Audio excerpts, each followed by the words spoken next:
जय जोहार छत्तीसगढ़। आप मन देखा था न्यूज़ 72 और मैं हूं सौरभ नायक। जैसे कि आप लोग देख रहे हैं, हम रायपुर के महामाया मंदिर में हैं। आज चैत्र नवरात्रि का पहला दिन है और हमारे साथ विशेष चर्चा में जुड़ेंगे यहाँ के जो पुजारी हैं, मेन पंडित हैं मनोज शुक्ला जी। यहाँ का काफ़ी दीप प्रज्वलन का जो कार्यक्रम होता है वो काफ़ी फेमस है, तो हम उसी के संबंध में उनसे बात करेंगे। मनोज जी, सबसे पहले आपका स्वागत है हमारे चैनल न्यूज़ 72 में। दीप प्रज्वलन का जो होता है, जहाँ से चैत्र नवरात्रि यहाँ प्रारंभ होती है, उसके बारे में थोड़ा बताइए। बहुत धन्यवाद आपके न्यूज़ चैनल को। जितने आपके न्यूज़ चैनल को देख रहे हैं उन सभी सनातन हिंदू धर्म भाइयों को, बहनों को, सभी को हिंदू नववर्ष की बहुत शुभकामनाएं।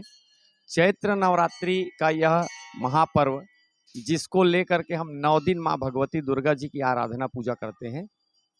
हमारे छत्तीसगढ़ की राजधानी रायपुर की प्रतिष्ठित सिद्ध पीठ, तांत्रिक पीठ और जागृत पीठ यह महामाया देवी का मंदिर, जहां बहुत सी ऐसी ऐसी चीज़ें हैं जो तंत्र विद्या के लिए बहुत ही ऐतिहासिक और प्रमाणिक है। यहाँ की पूजन परंपरा भी प्राचीन परंपरा के अनुसार आज भी हमारे मंदिर ट्रस्ट निर्वहन कर रही है, जिसमें कुछ ऐसी ऐसी बातें हैं जो अन्य मंदिरों में नहीं पाई जाती। यहाँ प्रतिदिन नवरात्रि पर्व की पूजन परंपरा जिस तरह की प्राचीन क्रम में चली आ रही है उसी तरह की होती है। जैसे आज नवरात्रि पर्व की प्रतिपदा तिथि मध्य रात्रि 12 बजे से माता रानी का श्रृंगार अभिषेक के साथ में शुरू किया गया था, जो कि लगभग 3 घंटे पूरा होने के बाद 4 बजे ब्रह्म मुहूर्त में माता रानी का पट जो है आम श्रद्धालुओं के लिए खोला गया। तब से लेकर के श्रद्धालुओं की भीड़ अपने परिवार सहित माता रानी के दर्शन को यहाँ लगी हुई है। प्रातःकालीन बेला में 7:30 बजे आज आरती संपन्न हुई। उसके बाद आज नवरात्रि पर्व की जो पूजा प्रारंभ होती है, यहाँ मंदिर में प्राचीन पूजन कक्ष है, जहाँ प्रधान राज ज्योति प्रज्वलित की जाती है। वहाँ पर विशेष करके अलग अलग पीठ बना करके सभी देवताओं का आवाहन किया जाता है। उसके बाद उनकी विधि विधान से षोडशोपचार पूजा करने के बाद चकमक पत्थर को रगड़ करके उनसे जो चिंगारी निकलती है, उससे प्रधान राज ज्योत को प्रज्वलित करने के लिए एक अलग से दीप को प्रज्वलित किया जाता है।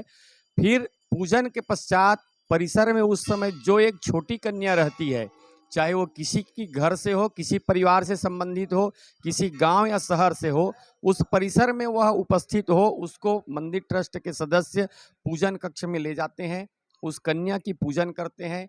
फिर उसी कन्या के हाथों में प्रधान राज ज्योति को प्रज्वलित कराई जाती है। उसके बाद विधि विधान से उस प्रधान राज ज्योति की पूजा करने के बाद आम श्रद्धालुओं के द्वारा जो मनोकामना ज्योति के लिए रसीद कटाई गई रहती है, जो उन्हीं के नाम से उनके कुल गोत्र परंपरा का संकल्प करके उनके नाम का उच्चारण करके फिर जितनी मनोकामना ज्योति है वो सबको प्रज्वलित करा करके पूजा की जाती है। मंदिर को लेकर भी काफ़ी ऐतिहासिक और पौराणिक कथा हमें सुनने को मिलती हैं, तो वास्तविक कथा क्या है? मंदिर का स्थापना हुई कैसे? जैसे कि हमारे छत्तीसगढ़ शासन के जो पुरातत्व विभाग है, उनके द्वारा यह सर्वे किया गया था। यहाँ मंदिरों के दीवारों में, खंभों में जो भित्ति चित्र हैं, मूर्तियाँ बनी हुई हैं, उनको देख करके पुरातत्व विभाग के द्वारा यह बताया गया कि यह मंदिर जो है 8वीं शताब्दी से पहले का मंदिर है। तो उस हिसाब से यदि हम यह गणना करें तो लगभग 1400 वर्ष से पुरानी यह मंदिर की गणना आती है। लेकिन जनश्रुति है, हमारे बड़े बुजुर्गों ने भी यह बताया है कि यह मंदिर का निर्माण और इनकी स्थापना महाराज मोरध्वज ने करवाया था।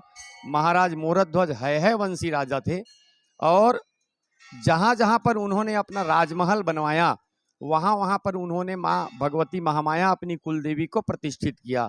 आज छत्तीसगढ़ में 36 जगह पर महामाया देवी का मंदिर है।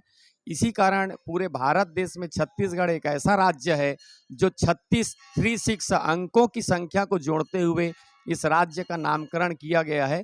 उसका प्रमुख कारण यही है कि यहाँ पर 36 जगह पर भगवती माँ महामाया देवी मंदिर विराजमान है। इस मंदिर की प्राचीनता और पौराणिकता को लेकर के यह कहें कि यह प्राचीन जागृत सिद्ध तंत्र स्थल रही है। चूँकि जब यह मंदिर की प्राण प्रतिष्ठा निर्माण की गई, यह क्षेत्र बीहड़ जंगल हुआ करता था। तब बड़े बड़े साधक, आराधक, तांत्रिक लोग इस जगह पर आकर के साधना पूजा किया करते थे। पूरे भारत देश में रायपुर की माँ महामाया देवी मंदिर एक ऐसी मंदिर परिसर है जहां तंत्र चूड़ामणि के अनुसार भैरव जी के 8 स्वरूपों में से 2 स्वरूप जो है स्वतंत्र श्री विग्रह के रूप में यहाँ पर विद्यमान है, जो भारत देश के अन्य किसी भी सिद्धपीठ में, किसी भी शक्तिपीठ में नहीं है। यहाँ काल भैरव और बटुक भैरव के नाम से प्रसिद्ध भैरव जी का मंदिर है। सामने में प्रतिष्ठित भगवती महासरस्वती स्वरूपा माँ समलेश्वरी देवी मंदिर, जो संबलपुर की कुल देवी समलेश्वरी के नाम से प्रतिष्ठित है। आज भी यहाँ सर्वदर्शनीय प्रमाणित यह बात सामने में है कि चैत्र नवरात्रि के प्रारंभ होने से 1 माह पूर्व भगवान सूर्य का जब उदय होता है तो उनकी प्रत्यक्ष किरणें समलेश्वरी देवी माता के चरणों तक गर्भगृह में पहुंचती है। उसी तरह सूर्यास्त के समय भगवती माँ महामाया देवी के चरणों तक सूर्यास्त की किरणें पहुंचती है, जो आज भी कोई भी श्रद्धालु आकर के इस चीज को प्रत्यक्ष देख सकता है। ऐसी बहुत सारी छोटी छोटी चीजें हैं जो इस मंदिर को तंत्र पीठ और सिद्ध स्थल के रूप में प्रतिष्ठित करती है। पंडित जी, श्रृंगार को लेकर भी बहुत सी बातें आती है, विशेष श्रृंगार होता है चैत्र नवरात्रि पे, उसके बारे में थोड़ा। जैसे कि भगवती माँ महामाया को प्रतिदिन तो करते ही हैं, लेकिन नवरात्रि पर्व में विशेष करके अभिषेक किया जाता है। इस अभिषेक में मंदिर ट्रस्ट के सदस्यगण, मंदिर के पुजारी आचार्यगण शामिल होते हैं। लगभग 3 घंटे की पूजा उपासना और क्रिया के बाद भगवती को सुंदर 16 श्रृंगार से सजा करके भव्य दर्शन के रूप में ब्रह्म मुहूर्त में प्रतिदिन आम श्रद्धालुओं के लिए पट को खोला जाता है। यह मंदिर नवरात्रि पर्व में 24 घंटे पूरे 9 दिन तक दरवाजा बंद नहीं होता है। केवल भोग, श्रृंगार और आरती के समय कुछ देर के लिए यह पूजा पद्धति गोपनीय होता है, इसलिए इस क्रिया को करने के लिए पर्दा बंद किया जाता है। बाकी माता भगवती का जो मुख्य द्वार है वो पूरे 9 दिन पर्यंत श्रद्धालुओं के लिए खुला रहता है। चैत्र नवरात्रि की शुरुआत भी हम सुने हैं, मुख्यमंत्री जी भी यहाँ पे दर्शन करके करते हैं, मेयर भी यहाँ के माथा टेकते हैं, उसके बारे में। जैसे कि इस मंदिर में आम श्रद्धालुओं के साथ साथ बहुत सारे राजनेताओं की श्रद्धा भी जुड़ी है। बहुत सारे प्रसिद्ध लोग भी यहाँ आते हैं, जिसमें फिल्म सिटी, फिल्म दुनिया के भी बहुत सारे लोग हैं। उसके अलावा छत्तीसगढ़ ही नहीं, दूसरे राज्य के लोग अपनी मनोकामना ज्योति प्रज्वलित कराते हैं। जब हम उनके नाम का संकल्प करते हैं ज्योत प्रज्वलित होने के बाद, तो हमको पता चलता है कि किस किस राज्य से, उसके अलावा 7 समंदर पार दूसरे देशों के लोग भी यहाँ अपनी मान्यताएं भेजते हैं, अपनी मनोकामना ज्योति प्रज्वलित करवाते हैं, जिनकी संख्या बहुत बृहद मात्रा में रहती है। माता भगवती सबकी मनोकामनाएं पूरी करती है, इसी कारण ही सभी भक्त अपनी श्रद्धा लेकर के यहाँ पर आते हैं। हमारे साथ मनोज शुक्ला जी, बहुत सी जानकारी दी मंदिर के बारे में। तो यहाँ पे जो दीप प्रज्वलन का होता है, मेन कन्या के द्वारा दीप प्रज्वलन किया जाता है, उसका हम लाइव वीडियो आप लोग को दिखाएंगे, तो आप लोग जुड़े रहिए न्यूज़ 72 में। मनोज जी, बहुत बहुत धन्यवाद न्यूज़ 72 से जुड़ने के लिए।